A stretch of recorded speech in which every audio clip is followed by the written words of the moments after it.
대통령의 책임이 과연 어디까지인가. 그다음에 외신에서 이번 사건을 굉장히 많이 다루면서 박근혜 대통령의 어떤 말이라든지 이런 것에 대해서 비판을 하기 시작했거든요. 영국, 미국, 독일까지 해서 비판을 많이 했는데 이런 내용이 좀 어떤 내용인지 좀 보는 걸로 하겠습니다. 외신들은 잘 소개가 안 됐어요. 사실 외신들은 우리보다 훨씬 객관적일 수 있지 않습니까? 우선 박근혜 대통령이 사건 직후 가장 먼저 했던 일성 중에 하나가 제가 기억이 나는 게 저거였습니다. 특공대를 투입하라고. 특공대를 투입하라는 얘기에 대해서도 물어봤어요. 재난 전문가에게. 이름을 말씀드릴 수 없는 곤란하다고 하며. 그런데 그 양반이 처음으로 한 얘기는 뭐였냐면 가장 잘못한 멘트다 그게. 왜 그게 잘못된 멘트냐 그랬더니 거기에 특공대를 투입해야 되는 건지 혹은 민간 잠수사를 투입해야 되는 건지 아니면 민간군을 동시에 투입해야 되는 건지 특공대를 투입해도 언제 투입해야 되는 건지 사실은 그건 현장에서만 알 수 있다는 거죠. 오로지. 그런 판단은 절대로 대통령이 내려서는 안 되고 예를 들어 특공대를 투입해야 하라고 했는데 민간 잠수사를 갑자기 투입할 수는 없는 거 아닙니까?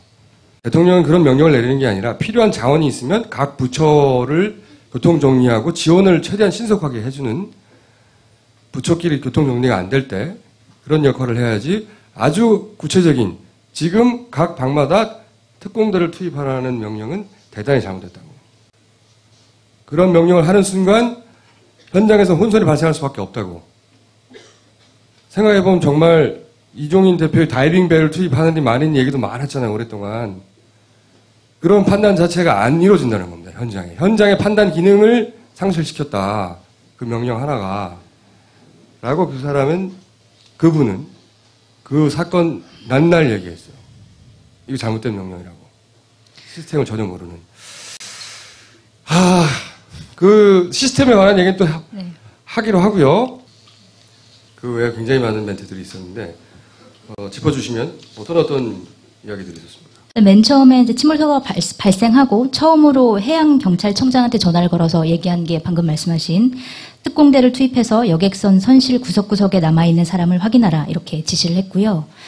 그다음에 이제 16일 오후 중앙재난안전대책본부, 그러니까 중대본이라고 하죠, 줄여서 중대본을 찾아가서 학생들이 구명조끼를 입었다는데 그들을 발견하거나 구조하기가 힘이 드냐 이렇게 질문을 했어요. 근데 사실 구명조끼 입었는데 왜 발견을 안 하냐 이렇게 얘기하는 거는 학생들이 거기 상황 파악이 전혀 안 된 거죠. 거기 갇혀 있었다는 사실을 모르고 사실 얘기한 거고 그거에 대한 이제 또 비판이 있었고 그다음에 가장 큰 문제가 된 워딩이 지난 21일 청와대 수석비서관 회의에서 나온 얘기들이 그때 책임 회피하는 워딩들이 되게 많았어요. 간단하게 보면은 지난 4월 7일 수석비서관 회의를 했을 때 3,000개가 넘는 위기관리 매뉴얼이 작동하는지 점검하라고 지시를 했다. 내가 당신들한테. 근데 이번 사고를 보면 이 지시가 현장에서 제대로 지켜지지 않았다는 방증이다. 라고 얘기를 했어요. 본인은 잘 했는데? 그렇죠. 본인은 지시를 했는데 왜 그거를 지키지 못해서 이런 사태를 발생했냐 이런 의미인 거죠. 이제 외신들이 가장 주목해서 본 워딩이 뭐였냐면 먼저 무엇보다 선장과 일부 승무원들의 행위는 상식적으로 도저히 납득할 수 없고 용납될 수 없는 살인과도 같은 행태였다라고 이렇게 얘기를 한 게 굉장히 많은 비판을 받았습니다. 전 세계 외신들 중에 요 사안에 대해 따로 사설을 쓰거나 기사를 쓴 외신들이 굉장히 많아요. 네. 그러니까 미국의 월스트리트 저널 같은 경우에는 21일 어떤 보도를 했냐면 그 박 대통령이 승무원들을 규탄하는 게 과연 옳았냐라는 기사에서 세월호 승무원들을 살인죄로 선언함으로써 박 대통령이 미리 판결을 내린 것은 확실히 그릇된 일이다. 대통령의 이러한 발언이 추후 열릴 재판 과정에서 어떻게 공정한 재판을 기대할 수 있겠는가 하는 의문이라고 지적을 했고요. 그다음에 이렇게 한 것 자체가 이제 6월 4일 지방선거가 두려워서인가. 프랑크푸르트 알게마인의 차이통. 유명한 신문이죠. 네, 굉장히 유명한 보수 정론지입니다.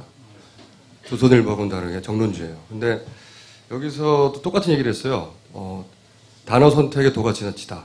이유도 똑같이 들었는데 미국에서도 유럽에서도. 그러니까 아직 법정에 보내지지 않은 현안에 간섭을 했고 그리고 사실은 이 사안은 조사를 통해 결론이 내려지지 않았기 때문에 혼돈스러운 상황에서 감정적인 단어를 내뱉거나 판단 착오를 일으켰다. 그 선장은.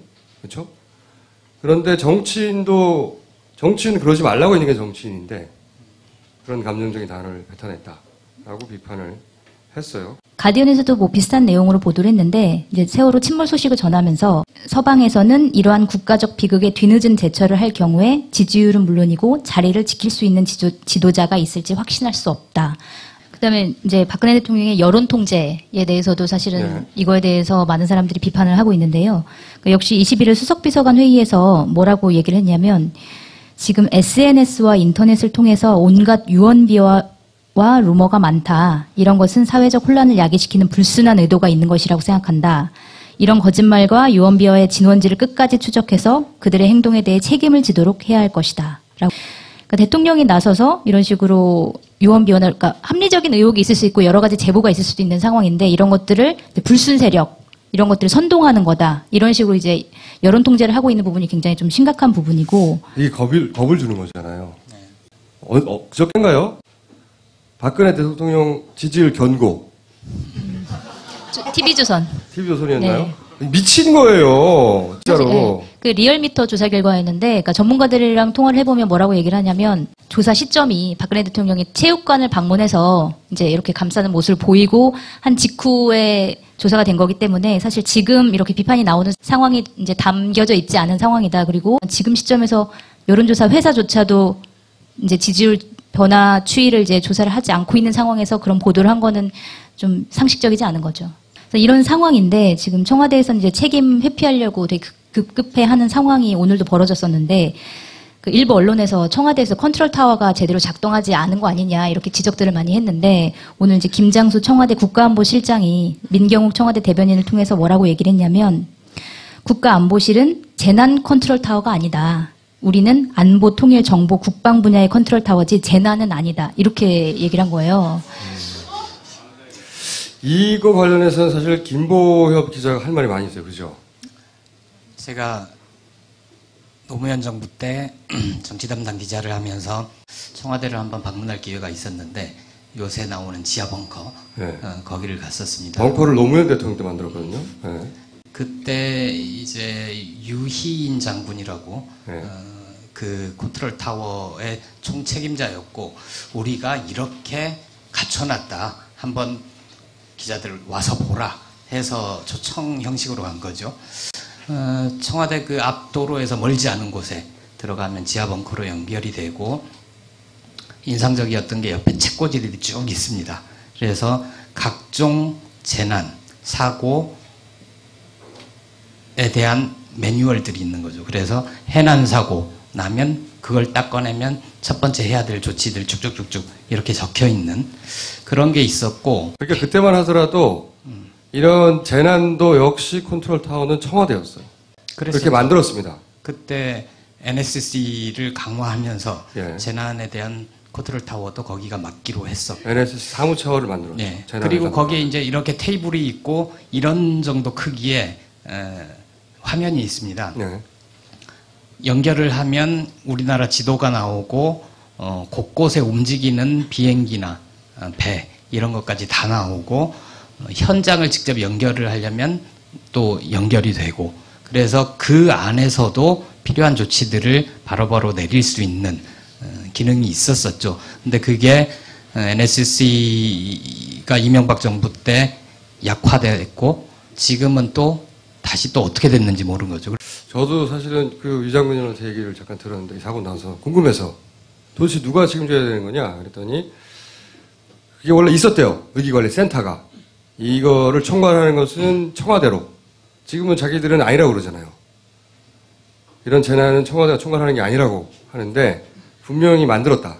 그때 만들었고 육해공군 사령부 그리고 경찰청, 산림청, 소방본부, 한전, 원자력 상황실 그리고 각 부처를 동시에 연결할 수 있는 그런 센터를 만들었답니다. 그때. 센터를 만들었고 그리고 최종 왜 그러면 다 한 곳에 모아야 됐냐 했더니 예를 들어서 부처, 해수부가 있고 또 다른 부처가 있다고 생각해 보자고요.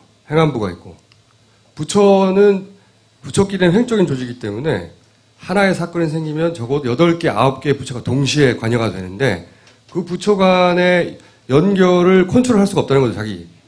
같은 장관들끼리인데. 그래서 그 사람들이 필요한 자원을 그때그때 이 부서, 저 부서 혹은 교통 정리를 해주기 위해서는 대통령이 산하에 있어야 된다는 거죠.